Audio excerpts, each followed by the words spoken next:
This video is brought to you in collaboration with WoWhead.com. Hello everyone! Last week we covered the story of the Queen of the Dragons, Alexstrasza, and her red flights. As promised, today we're gonna be moving over and speak about her sister, Ysera, and the green dragonflights. I dream and the world trembles. Ysera was empowered by the Keepers and the Titans after the, at the time, Proto-Dragons banded together to end the threat of Galagrond.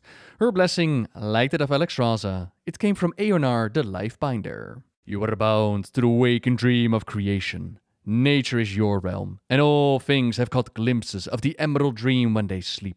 You see them all, Ysera, and they see you, though they may not know it. Like the Lifebinder, you touch all living beings and sing to them the songs of creation and interconnectedness. Her flight's domain would be that of nature, which comes with its very own realm called the Emerald Dream. The place is really interesting, and even though we have adventured through it a bit now, it's still a little bit vague on what it's all about.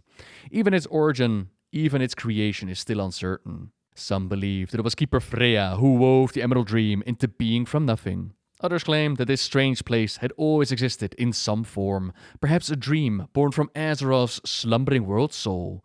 Freya merely tapped into that, opened up pathways into the realm, and molded what would become known as the Emerald Dream as a way to commune with the nascent Titan. Personally, I'd say that there's more to support the idea that the realm always existed, although probably not just as a dream from the slumbering world soul, and that our Freya tapped into it. She started molding it, making a stronger connection between the Emerald Dream and Azeroth as a whole. The ethereal realm of spirits and untamed nature, which exists alongside the world of Azeroth, is shaped to act as a map for the evolutionary path of Azeroth's flora and fauna. The two realms are bound as one. As life ebbs and flows across the physical world, the spiritual energies that saturate the Emerald Dream keep pace with it.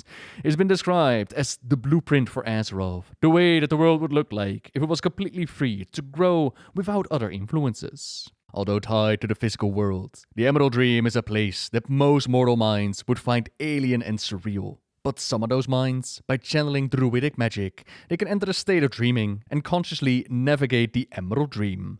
Use it almost as if Azeroth would have multiple layers, and within the dream you can dive deeper through those layers.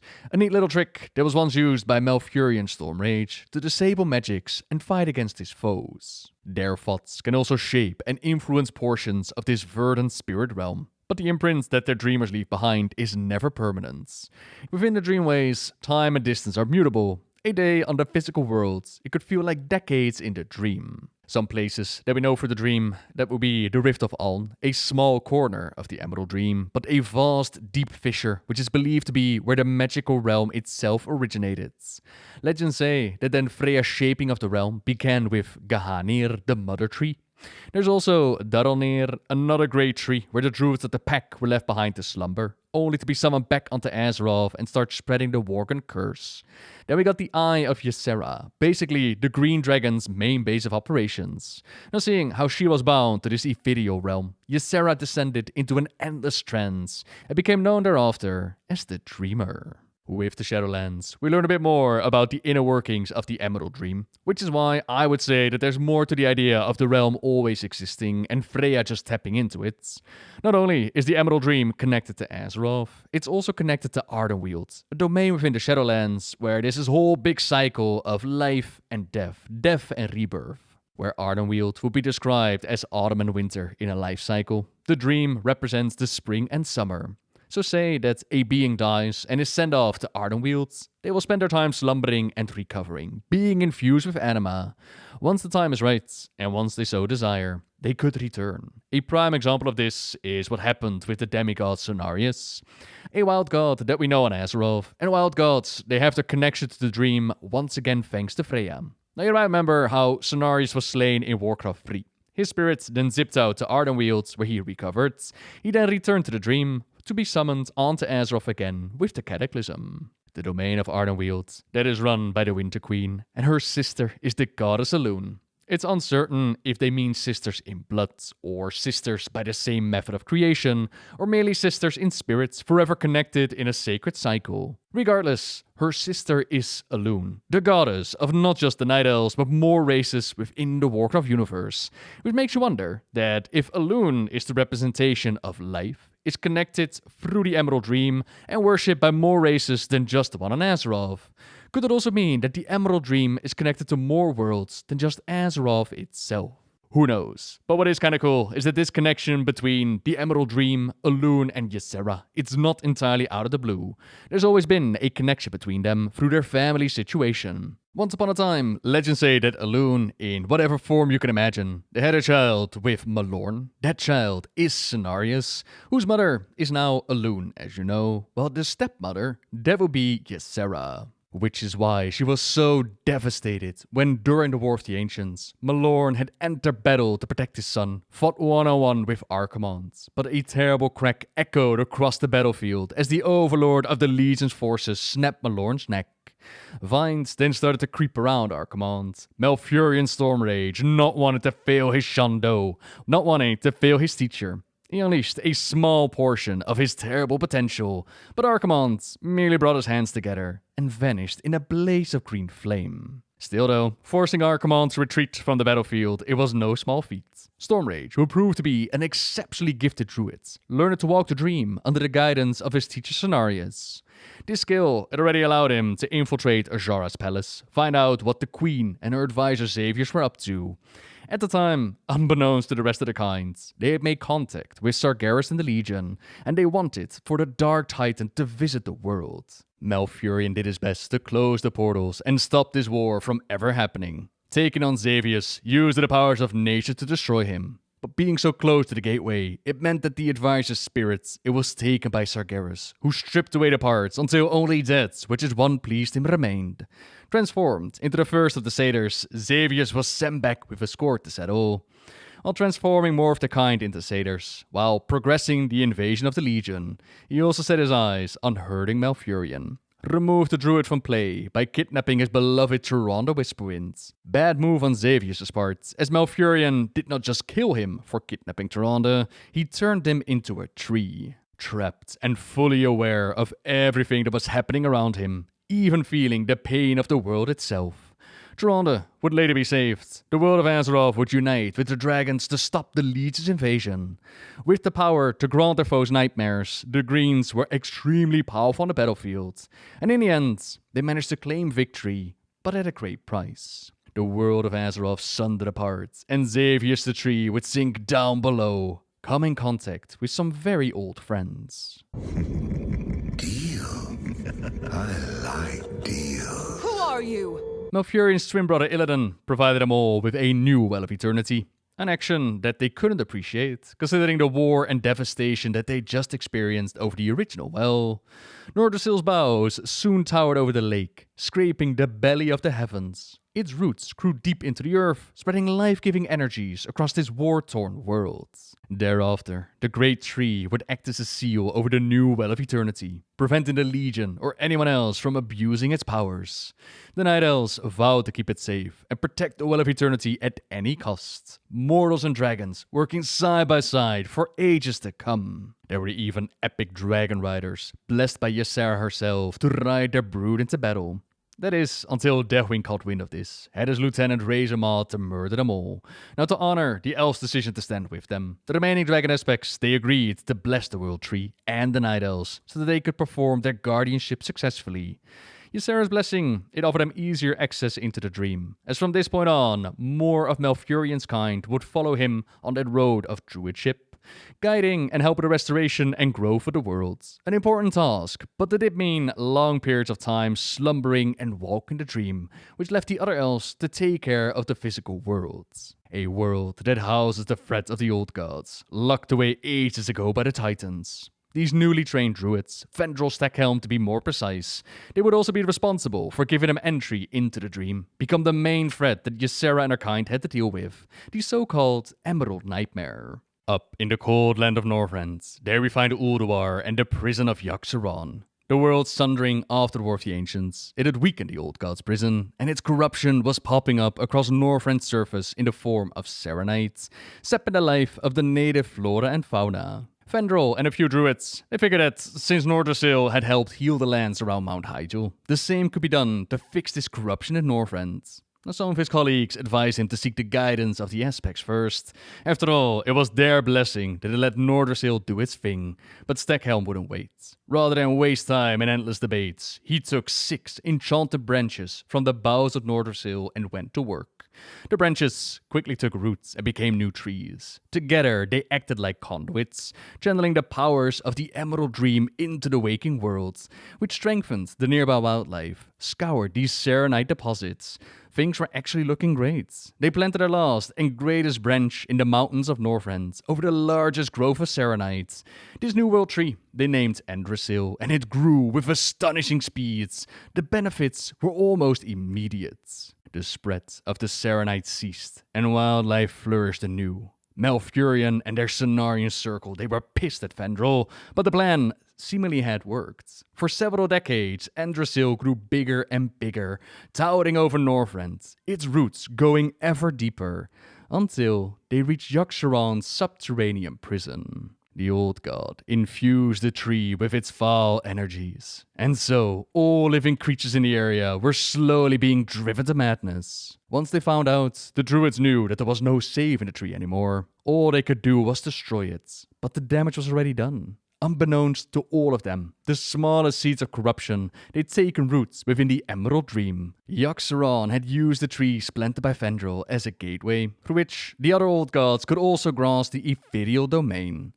In time, these seeds polluted the Dreamways, which marked the beginning of what would become known as the Emerald Nightmare. The end of days is finally upon you, and all who inhabit this miserable little seedling.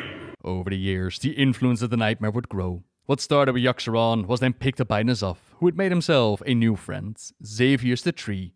He had survived the destruction of the world, the pain of the sundering coursing through him. While part of him was in the physical world, rooted as a tree, another part was in the Emerald Dream, spreading the Nightmare's influence as the Nightmare Lord. And we saw hints of this foul darkness already seeping through. Back at the Sunken Temple, you might recall fighting against several green dragons. More than 1,000 years ago, Ysera and her flight had showed up at the temple when the fanatic Attalite trolls, they tried to summon the Dark Loa Hakar into the world. To stop them, they turned their temple into the Sunken Temple, and Ysera left behind guards, amongst them her consort Irenicus, to make sure that it would never again be used for evil. That's when the effects of the nightmare started to kick in. Descendants of the Attalite trolls, they returned to the temple, and they found that its guardians were disoriented and vulnerable. Both the nightmare and the trolls then dragged the dragons down into the depths of madness and corruption. Now in firm control of the temple, the Attalai began their gruesome rituals to summon Hakar into the world again. The green dragon Itarius figured out what was happening at the temple. He summoned the aid of the Cenarian Circle. Heroes of the Alliance were asked to go in and cleanse the temple, grabbing themselves the chained essence of Irenicus. This trinket was kinda awesome, as it would produce a poison cloud around you. But even better, it would also torture the soul of Irenicus, who would beg you to stop this torment, bring him to his ally Itarius within the Swamp of Sorrows. You could choose to go through the questline to set his spirit free, or you can keep the trinket on you and keep the torture going. Either way, lore-wise, Irenicus would go on to play his part within the Scepter of the Shifting Sands questline. Heroes wanted to remove the walls surrounding Ankh-Kiraj to take care of the old god Kafun. For this, they were going to need several shards that were found amongst the different dragonflights. Irenicus was summoned, still under the control of the old gods. Were able to subdue him, to which Duran and the priestesses, they call upon the powers of Alun to redeem the cursed dragon, and they restore his mind. Sadly, the nightmare would still claim in the future, as Irenicus sacrificed himself to save his beloved queen. And of course, he wasn't the only corrupted green dragon that would walk on the surface. Driven mad, these world bosses, these so-called Dragons of Nightmare, they murdered innocents by the hundreds, indiscriminately targeting whatever living creatures were nearby. The Cenarian Circle's members were mournful but resolute. There was no alternative but to slay the victims of the nightmare. Yet the green dragon souls, they do enjoy a similar connection to the dream as we've seen with the wild gods. That's why a Lefon came back to be slain during the war against the Nightmare within the novel Stormrage. Emeris was also killed in that same war, accidentally though, as Tyrande, she tried to cleanse his corruption, only to find that there was nothing left. Terrar would be killed by adventurers, who had the support of Ysera, our last dragon of Nightmare. She was actually able to set herself completely free of the Nightmare, now living with a healthy fear of falling back into its clutches. Within Feralis, we teamed up to take care of Terrar, to which all she really wanted was a peaceful life amongst mortals for the rest of her days. Sadly, that wouldn't be your fate, as in Legion, all 4 of them would be fighting for the Nightmare once again. Oh, Ysera, how cruel fate can be. That's the reason why we spend a whole lot of time talking about the Emerald Dream and the Nightmare, because it has had some major effects on the stories of the Green Dragons. Now Xavius the Nightmare Lord, he had not forgotten or forgiven, he would only grow stronger over the years, moving his pawns in such a way that he could fulfill his old God's Master's wishes, but also claim sweet revenge upon Malfurion Stormrage, corrupting the very home of the Night Elves and some of their most trusted members. Now, I've mentioned this War of the Shifting Sands a couple of times now, as some important dragons, they sacrifice themselves to contain the threat of the old god Cthulhu. For the Greens, that was Marifra, daughter of Ysera, that took up residence inside when the wall came up. But they weren't the only ones giving up their lives. The elves, led by Fendrel Stackhelm, they gave everything they had on the desert sands. The war, it was going strong with him leading the charge, something that the enemy knew all too well. That's why they set their sights on his son Volstan. They executed him, ripped him apart in front of his father's eyes. Despite ultimately winning the war, setting up that whole Scarlet Wall, Fendrel was shattered, wanted nothing to do with any of them, in turn shattered the scepter of the Shifting Sands. This grief over the loss of his son, it would leave him vulnerable to Xavius' corruption. Through the images of his child, the Nightmare Lord whispered, corrupted, manipulated, until the World Tree Teldrassil was under his corruption, and his arch-enemy, Malfurion, kept within a coma, locked up within the dream, working until all the pieces were just right to unleash the full might of the Nightmare upon Azeroth. This happened somewhat before the Cataclysm time periods. All across the world, people slumbered with horrific nightmares, unable to wake up. Even Ysera was captured, adding her powers to the Nightmare. All seemed lost, was it not for the unity of Tyrande and Malfurion? They led the war against Xavius, led a freaking dream army against his dream form, while also assaulting the physical tree on the world. Teldrassil was fully cleansed. The relentless assaults pushed the effects of the Nightmare back, all the way to the Rift of Aln, where Malfurion could push it back no further. A threat for another day, they decided. Going back home, and after millennia, finally deciding to get married, Ysera and Alexstrasza decided to bless their new home at Teldrassil, and also guided their wedding. And not only did Malfurion awaken from the dream, Ysera went from the dreamer to the awakened as well. But the transition from spending so long within the dream to now be in the waking world, it was quite difficult. During her dreams, she had seen visions, but it was incredibly difficult to tell what was truth and what was fantasy. What she could sense deep down was something related to the Hour of Twilight, and that former Warchief Thrall, he was going to play a critical role in what was to come. She pushed him on a quest, which started with an extremely simple task, one that he might have refused was it not asked by a dragon aspect herself. Unbeknownst to all was that journey, which started with the smallest of steps, it would lead to Thrall uniting and strengthening the other aspects. He would stand with them as a surrogate Earth Warder in the war against Deathwing and the Zoth. Friends, we have gathered here today to heal this world that we've sacrificed so much to save. For the first time, the Earthen Ring and the Cenarian Circle will unite to restore this great tree, thereby healing the whole of Azeroth. Time is precious, sister. Let us see to our ritual. To strengthen their efforts and the world, they came together to perform a ritual which would heal and re-empower Nordrassil. The meeting got interrupted by Fendrel and the now Druids of the Flame. After the event with Xavius, they locked Fendrel away, but we accidentally helped the Green Dragon Alistra to set him free. In our defense, we had no idea that she had joined Team Ragnaros, would be transformed into Firehawk Alice Razor. Being Team Ragnaros also means being Team Deathwing. And knowing that Thrall could be a great threat to their plans, they split him up into different elements, scattering him across the elemental planes. While the aspects were quick to give up, his mate Agra did not, and she brought him back. Another wedding was held, and while we wouldn't see it in-game, they did finish the whole healing ritual. Then it was time to prepare for the battle against Deathwing himself. A brilliant plan in which they would grab the dragon soul from a different time period. They empowered it and stood united against the mad aspects. What none had dared to dream of actually came true. The corrupted black dragon aspect was defeated, and the old gods' plans of breaking out of their prisons, the Hour of Twilight, that was stopped. At a great price, as the aspects sacrificed a huge chunk of their powers, and they now viewed the world through mortal eyes. Not to worry though, Ysera had spent years creating an army of mortals that could help her out with safeguarding nature and the Emerald Dream. They'd even created somewhat of an echo of that domain right here on Azeroth. Vol'Shera, it's called. Yet during Legion, we'd soon enough find out that the corruption of the old gods was not entirely gone. What had started with Yogg-Saron all those years ago, it was growing and spreading like a rot seeping out of the lands.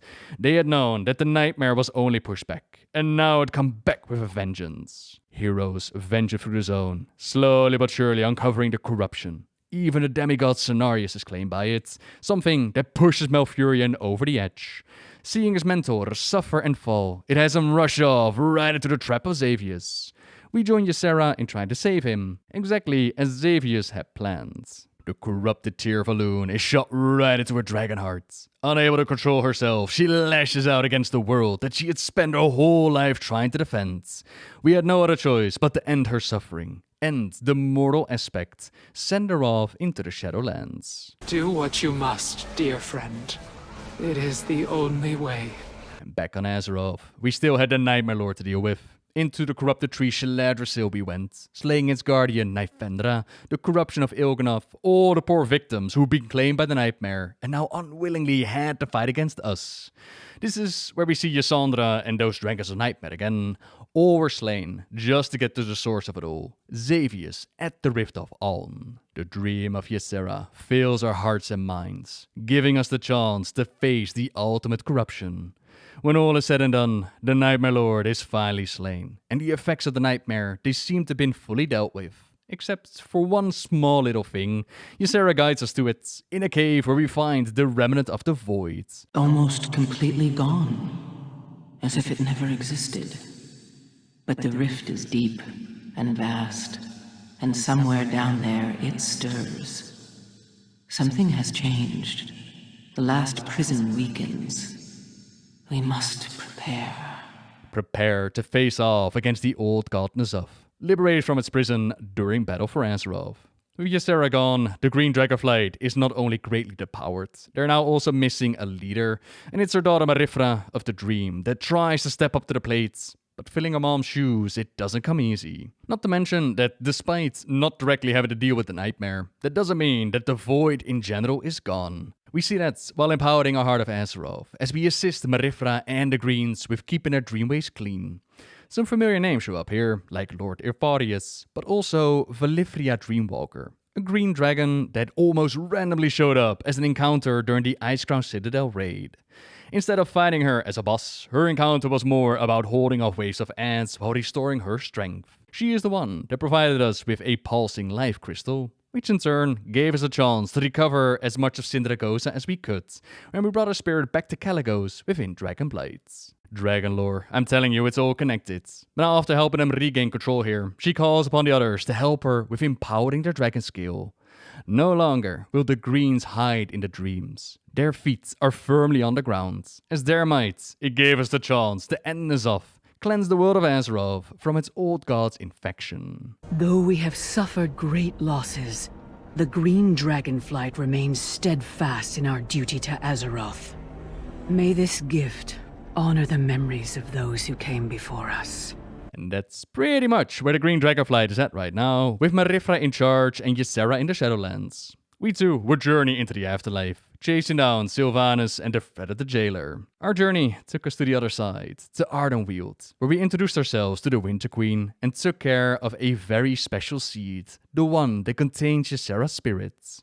Now the darkness that was assaulted the Shadowlands, it made it so that Ardenweald was weakened. From Tros, the Blighted Lands, which we now know is actually part of the Emerald Dream turned Emerald Nightmare. The Drusvar tried to claim the Winter Queen's domain. They soon realized how foolish it was to test their power against her. But still, they were going to need anima, and it wasn't enough to keep all of their groves and all of their seeds going. Already, they had made terrible sacrifices for the good of the grove, letting spirits go like the demigod Ursak. What was one more seed to be sacrificed? Why would I save her, pet? Those who have dreamed by its side awaken with a joy and peace that whispers of wonder. If she dies, then all that is Emerald dies with her. Some must be sacrificed, but some must be saved. If we forget that, all that will remain will be empty shells and sorrow. Were able to change her minds, and by using a portion of her own essence, the Winter Queen binds her sister's pet, Ysera, to her realm. The beautiful green aspect is a great ally, defends the domain, and helps Tyrande with her Night Warrior problem. I know of a place it can be protected, but it has been so long. Bring the seed to my daughter. Marithra will know where it should be taken. Are you not returning to Azeroth with us? Surely the Winter Queen will allow you to— When the Queen used her own essence to revive me from the Wild Seed, it bound my soul to this realm. I cannot leave it, not without great sacrifice. Then tell us the price, and it shall be paid. No, my friends. The Kaldor need you beside them once more. If Elune wills it, I shall soar through Azeroth's skies again. One day. If Elune wills it, she might fly the skies of Azeroth again. But for now, this is where she's going to remain, while her daughter Marithra leads their flight into the New Age, into the Dragon Isles. We were sisters. The only two of our brood to survive. Inseparable ever since our birth. Some believed that as the smallest among us, she was also the weakest. They were wrong. Ysera was strong in a way most could not understand. But hers was a strength on which Azeroth depended. I do not know if I possess such strength, or if I can fulfill the task that lies ahead of me. Neither did she. None of the aspects did. But we rose to the challenge, as will you. Have faith in yourself, Marithra. Thank you, Alexstrasza. I will do my best to live up to my mother's legacy. Time's going to tell if they'll develop Marithra's character, or if her mother is going to come back. Time will tell how that will play out. For now, thank you very much for watching, everyone. Say this for more details, or just read up on all the things that we talked about today. Then check out the related WoW article in the description down below. As for me, subscribe and hit the bell to be notified for videos in the future. Leave a like if you enjoyed your time here today. And until next time, see ya!